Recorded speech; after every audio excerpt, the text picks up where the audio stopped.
मैं अक्सर बच्चों से एक बात पूछता हूँ कि आप में से कितने बच्चे वैसा ही वैवाहिक जीवन चाहते हैं जो आपके माता पिता का है। मैं आपसे पूछूंगा नहीं, आप चिंता मत कीजिए। लेकिन जब जब मैंने पूछा है, मुश्किल से 1 या 2% ने हाथ खड़ा किया है। 97-98% लोग मानते हैं कि वैसा तो नहीं चाहिए, उससे कुछ अलग चाहिए। क्योंकि हम सब जानते हैं कि हमारे माता पिता भी, हमारे समाज के बाकी लोग भी बहुत समझौते करते हैं ताकि बच्चे अच्छा जीवन जी सके। आप भी करेंगे समझौते, सबको करने पड़ते हैं।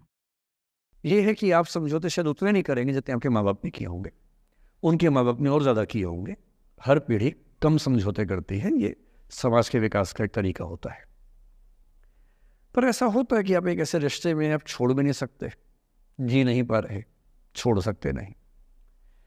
क्योंकि आप तो छोड़ देंगे, आपके चक्कर में कईयों की ज़िंदगी दांव पे लग जाएगी। कैसे छोड़ दें?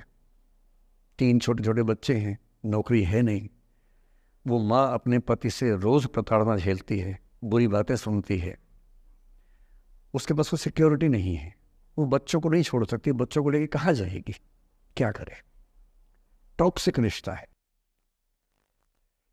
तो ऐसे में या तो आप रिश्ता छोड़ते हैं, कि हर किसी से संभव नहीं होता, पर यदि वो संभव नहीं है तो रिश्ते में रहते हुए चिंताएं छोड़ दीजिए, अपेक्षाएं छोड़ दीजिए।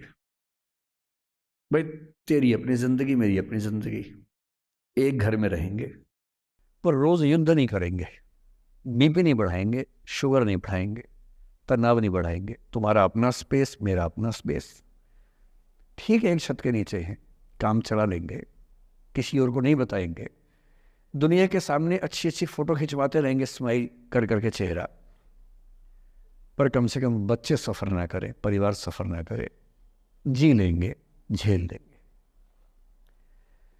और ऐसे माहौल में साहिर ने जो कहा था ना, उसी कविता की कुछ पंक्तियां बड़ी महत्वपूर्ण हैं कि बर्बादियों का सोग मनाना फिजूल था। कि बर्बादियां हैं जीवन में, पर ठीक है, कितना दुख मनाएंगे, अब है तो है, क्या कर सकते हैं।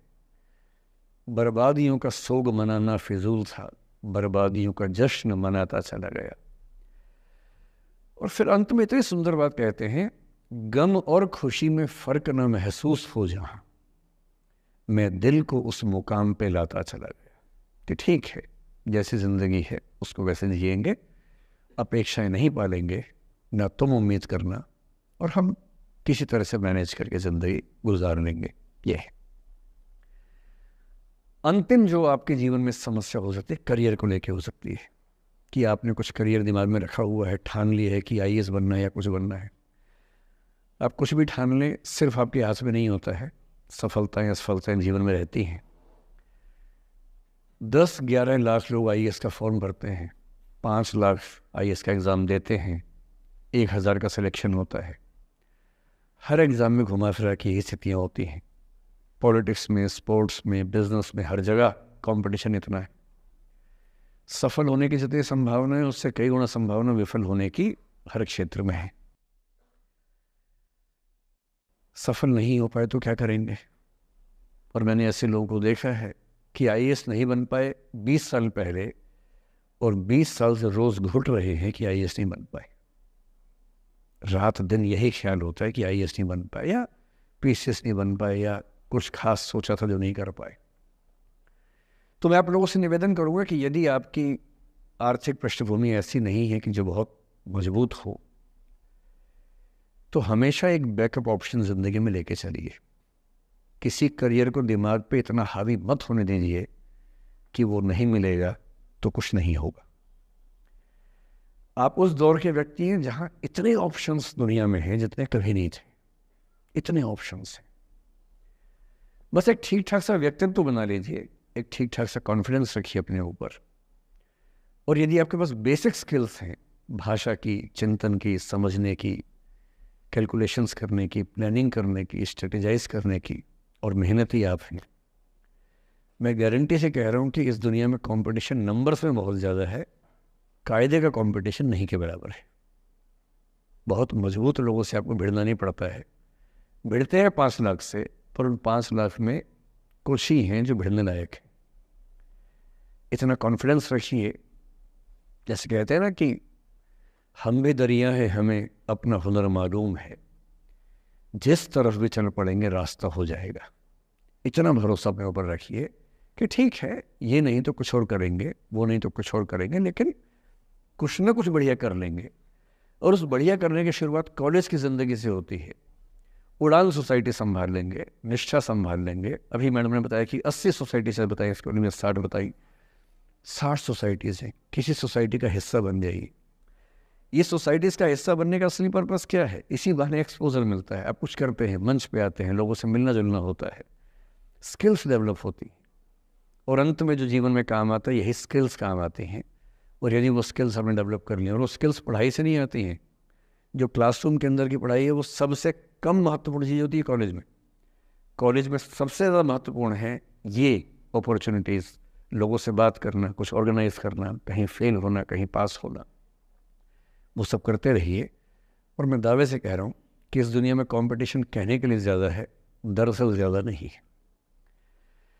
पूरी बात का सार ये है कि किसी की भी ज़िंदगी फ्लैट नहीं होती है, उसमें कर्व्स आते रहते हैं, ऊंच नीच सबकी ज़िंदगी में आती है। मैंने भी कम नहीं झेली है, आज मैं यहाँ खड़ा हूँ ऐसे नहीं खड़ा हूँ, कुछ तो झेला ही होगा, मैंने भी ठीक ठाक झेला है। जिस उम्र में आप मौज मस्ती करते हैं, मैंने उस उम्र में कैलकुलेटर बेचे हैं। मैं सेल्समैन रहा हूँ 17 की उम्र में, और मैं बिजनेस फैमिली से नहीं हूँ। बिजनेस फैमिलीज में बच्चों को 17 में काम पे लगा देते हैं। मैं तो नौकरी पेशा परिवार से था, कुछ समस्याएं थी तो सेल्समैन बन के घर घर में जाके बेचना पड़ता था। तौहीन भी होती थी, लोग धिक्कारते भी थे, मजाक भी उड़ाते थे।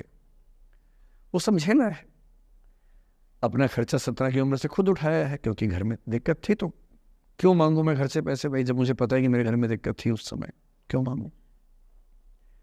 आपकी जिंदगी इस दुनिया के करोड़ों अरबों लोगों से बेहतर है, कुछ एक लोगों से खराब है। केवल उन कुछ एक पे ध्यान मत दीजिए, उन करोड़ों पे भी ध्यान दीजिए जिनसे अच्छी आपकी जिंदगी है। और इतनी कुव्वत आपके अंदर है, आप इस देश के सबसे अच्छे विश्वविद्यालयों में से एक, दिल्ली विश्वविद्यालय के सबसे अच्छे कॉलेजेस में से एक, हंसराज कॉलेज में विद्यार्थी हैं। ये मजाक नहीं है, आप इस देश के एलीट हैं, एलीट। इस कॉलेज और यूनिवर्सिटी का नाम बोलते ही कितने बंद दरवाजे खुल जाते हैं, आपको अंदाजा नहीं है, आगे जाके समझ में आएगा। बस इतना करना है कि जब जब जिंदगी नीचे की तरफ जाए, थोड़ा सा हौसला बना के रखिए। कुछ ही दिन की बात होती है, हर चीज़ कुछ ही दिन की होती है।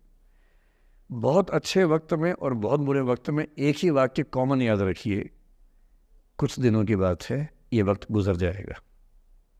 बहुत अच्छा हो तब भी ध्यान रखना है, आदत नहीं बनानी है। बहुत बुरा हो तब भी ध्यान रखना है, ये सब खत्म हो जाएगा। सोशल मीडिया पर ट्रोलिंग आजकल का एक नया सच है, जो आप लोग बड़ा मुश्किल होता है वो जब झेलते होंगे। आपने एक फ़ोटो अपलोड की, कोई लाइक ही नहीं कर रहा है, आप बार बार देखने घूमोगे लाइक किया कि नहीं किया। दोस्तों को फ़ोन कर रहे हैं, लाइक कर, तो लाइक कर, तो भी लाइक कर, चल 5 लाइक करवाए, 8 लाइक करवाए, नहीं लाइक हो रहा। फिर आपने कुछ ऐसा बोला, किसी ने उसकी छोटी सी क्लिप काट के चला दी, और आप अचानक सबकी नज़रों में किरकिरी बन गए। गालियाँ पड़ रही हैं, आलोचनाएँ हो रही हैं, लाखों लोग फतवे जारी कर रहे हैं आपके ऊपर। इतनी बेचैनी होती है इस दौर में। पहले के दौर में ये नहीं था, आपने कहीं कुछ बोला खत्म हो गई बात। अब किसने रिकॉर्ड कर ली, सोशल मीडिया पे आ गई, खत्म ही नहीं हो रहा। राइट टू बी फॉरगॉटन हमारे देश में है नहीं, और प्रैक्टिकली संभव भी नहीं है। कैसे आप उसको अप्लाई करेंगे? आप कभी ना कभी कुछ ऐसा बोलेंगे, या तो गलत बोलेंगे या उसमें से कोई क्लिप कोई काटेगा, इतनी गालियां पड़ेंगी और पहली बार जीना मुश्किल हो जाता है। मैंने आज से 7-8 साल पहले 1.5 साल तक एंग्जाइटी की दवाइयाँ खाई हैं, जबकि मैं बहुत ही मस्त वाला किस्म का आदमी हूँ, मैंने खाई हैं। और जीवन में एक आध ऐसा दौर सबका आता है, आ जाना चाहिए। जब जीवन में एक आध बार ऐसा हो कि सारी दुनिया पीछे पड़ गई है, बहुत दिक्कत होगी, घबराहट होगी, बेचैनी होगी, एंग्जाइटी होगी, डिप्रेशन होगा, सब कुछ होगा। लेकिन एक बात ध्यान रखना, मेरी इस बात को ध्यान रखना, वो पहली और आखिरी परीक्षा है, उसके बाद कभी नहीं होगा। 8 साल पहले ऐसा कुछ हुआ था कि मैंने बहुत दवाइयाँ खाई, 1.5 साल दवाई खाई, 1.25 साल खाई दवाई। कारण पता था, कारण ठीक हुआ, दवाई छूट गई।